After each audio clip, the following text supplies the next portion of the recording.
Hey yogis, welcome back. It's Sarah Hutchinson at yogawisdomandwellness.com.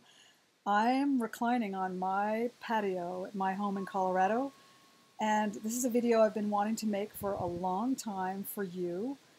It's a topic that's been often requested, and this is a conversation about how to gracefully come back to life after being on retreat or at an intensive or at some kind of a training that took you out of your ordinary life and into the extraordinary. So listen in as I make recommendations for how to make a graceful transition from retreat. I'm going to use that word retreat, but it could mean a multi-day training. It could mean any kind of an intensive. It's in any way that you've stepped away from your ordinary life into the extraordinary. How are you going to come back and make a soft landing in your life? I'm making this video because I learned about this the hard way, and I just got back from a retreat, and there was a big conversation among the women on retreat about how little material there is out there about how to gracefully land back in regular life after retreat. So here goes. I hope it will be helpful. Oh, and there's also a PDF attached to this video. So go ahead and listen in and know that you can download the PDF and it'll have the key points on it as well.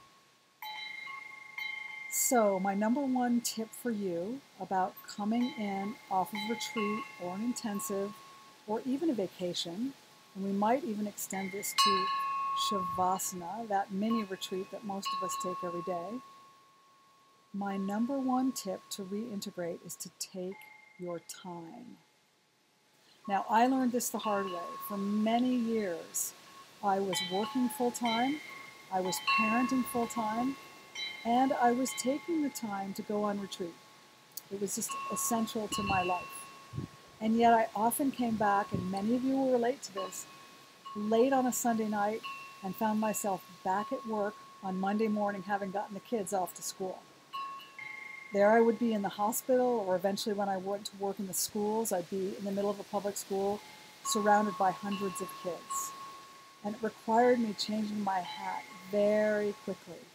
And I often experienced what I called energetic whiplash. So I learned the hard way to take my time. Now think about Shavasana. You don't just pop right out of Shavasana.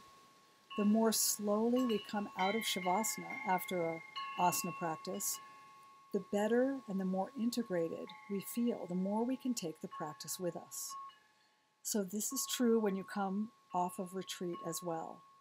See if you can build in an extra day. Now, ideally, you'll spend that extra day at the retreat site after your group leaves, or maybe there's a place close to where you were retreating, or perhaps there's a place. I recently was on retreat and I found a place to stay where I could actually camp on my way home and have that day to integrate and to download, to take my time as I transitioned from being in the extraordinary, which was being in the intensive, being on retreat, back into the ordinary. So if at all possible, take your time. I learned eventually to call in sick. Often on that Monday morning, rather than rushing back to work, I'd call in sick, and that gave me a day to integrate, to do my laundry, to get unpacked, to think my thoughts, to begin to work with the electronic email and phone stuff that had piled up, and we'll talk about that in a minute. So number one is take your time. My number two tip for you coming off of retreat, coming back from that intensive, is to work and plug into your muse, your M-U-S-E, that artistic, reflective part of you. Dance, sing, journal, write a letter, draw a picture, create a painting that's an expression of your experience, this time that you spent in the extraordinary, this time that you spent getting in touch with your deeper sense of self. Express it creatively. Consult your muse and have a creative expression. Sometimes for me, this looks like spending time in nature, and I'll often talk to a bird that I might see, a small mammal that I might see. Sometimes even at home, I'm talking to my cats. Simply to talk it out, to sing it out, to express my discoveries when I spent time in the extraordinary part of myself. You can also call a friend, but be discerning about who you speak with. Don't download to somebody who's going to say, "You just did what? You just spent 10 days without talking? Are you crazy?" Or, "You just did 3 whole days of yoga. Aren't you sore?" That's probably not the person that you want to help you make this graceful transition. That's not the person you want to help you integrate. So choose someone who you know is a great listener or has had the same experience. The next tip that I want to give you is to spend some time in the water. This will give you a very soft landing. We can use the element of water for grounding. Now, if you're lucky enough to have a pool or a hot tub, that's great. Maybe you live in a place where you can swim in a lake or the ocean. Fantastic. But for most of us, this is just going to look like a nice bath or a really long shower. Maybe a couple baths, a couple showers. Plug into the water element and allow it to ground you as you go through the reintegration process. I also want to talk about sleep. You may be prone to, as you come back, sleeping a lot, as if you could maintain that withdrawal, or you may sleep very little because you've experienced a lot of energy as a result of your retreat, your intensive. Be mindful of your sleep. Try to get to bed before 10 p.m. and try to get up before 6 a.m. if at all possible.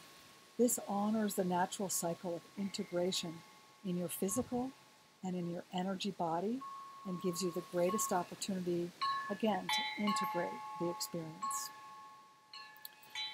I also want to make some food recommendations for you to make this soft landing coming off of retreat or an intensive, and that is simply to pick easy to digest foods. Foods that you know agree with you, so you don't have to use a lot of extra energy to digest your food. You want that energy for the integration that you're experiencing. You've probably had an extraordinary experience. More than likely, on your retreat or your deep study, you've gotten into deeper communication with your essential self, and it's guiding you. And you want to keep that guidance at the forefront. You want to integrate it. So don't distract yourself with a lot of complex foods. Don't eat on the run or don't stop eating. Make yourself some soup, a stew. If you're into Indian cooking, try a dal. Something easy to digest that will allow you that time for integration. My next tip is be sure to write about your experience. This could be a mind map. It could be a whole bunch of sticky notes. It could be a formal journal entry or two. But you think you're going to remember this experience of transformation, of your own essence that you experienced on retreat. You think you'll always remember it, but guess what? You're not going to. The ordinary is going to come in, and it's going to come in, and it's going to eclipse the extraordinary. And you won't always remember all the good stuff. So I encourage you to write it down. Maybe it's a list, stream of consciousness, sticky notes, whatever your style is. Write out your ahas, your intentions, so that you can refer to them later. My final recommendation is about reintegrating into the electronic world. Let's face it, when we're gone, the email piles up, the phone messages pile up. It can be very, very stressful to get back to that. So the next time you go on retreat, you may already know this tip, but if you don't, the next time you're going to be gone for more than a day or two, feel free to go into settings on your email and leave a notification that you're away on retreat and you'll be returning on thus and such a date. This will mean that a lot of people won't bother you. They'll be like, oh, she's away. I don't want to bother her. It can wait. So it can cut down on the volume of email. And again, just go to settings on your email server and it'll take you through the process of putting up those messages that we've all gotten. I'm not available for 5 days, away on retreat, whatever the case may be. Also, depending on your circumstances, you can leave a message on your phone to the same effect that you're not available until thus and such a date, And if it can wait, you'd be happy for the message to be deferred. If it's essential, they can leave a message for you. So that will help control the flow from the get-go. But there's still going to be a pile of emails. I want you to go back to your electronic world. Again, take your time and do it with a sense of, I can handle this. It's no big deal. I'm going to spend 20 minutes right now and I'm going to scan through for all the essentials. Set a timer, and maybe it's 10 minutes, maybe it's 15 minutes. I'm going to go through my emails for 10 minutes and simply look for the things that I know are most important. The rest I'm going to ignore. Give yourself a break, go back later, put the timer on again for another 10 or 15 minutes. I use the timer on my phone, scan through, and this time maybe you're discarding, maybe you're putting in the trash all the things that don't matter. Then have round 3, give yourself another 10 or 15 minutes, and you can get to the less essential stuff. So again, you're giving yourself time, you're doing it gradually, and you're doing it with the intention of reintegrating into the electronic world without it being shock and awe. Now, you may not have that much email. I mean, you can kind of tell from the way I just coached you that I have a ton. If you don't have that much, then just do it gently. But the main thing is, in electronic world, if you can leave a notice that you're going to be away on your email and on your phone, it can cut down on the volume that will be left for you. And when you do come back with a sense of, I can handle this, it's no big deal.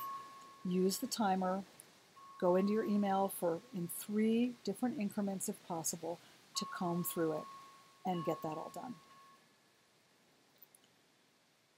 And finally, just in general, take good care of yourself. Take extraordinary care of yourself as you make the transition from spending time in the extraordinary and returning to the ordinary. With practice, it gets smooth, and eventually you won't have an ordinary life anymore. Your entire life will be extraordinary. You'll live in that extraordinary place all the time. When we start, we have to go away to be extraordinary, but as we progress on the path and we keep up our practice, we find that our entire life becomes extraordinary, and the reintegration process is simply a matter of logistics that we learn to handle with grace. So I hope this has been helpful to you. Make sure you grab the PDF that goes with this. There are more tips on that PDF. You can download that. The website is yogawisdomandwellness.com. There are always lots of goodies under free for you on the website. And of course, we invite you to put your comments on Facebook. We'd love to hear what are your favorite tips for returning from a retreat or an intensive. Let's have a community conversation about this so we're all well equipped to be graceful as we make the transitions from the extraordinary to the ordinary. Thanks for listening in. Until we meet again, it's always a pleasure. Namaste.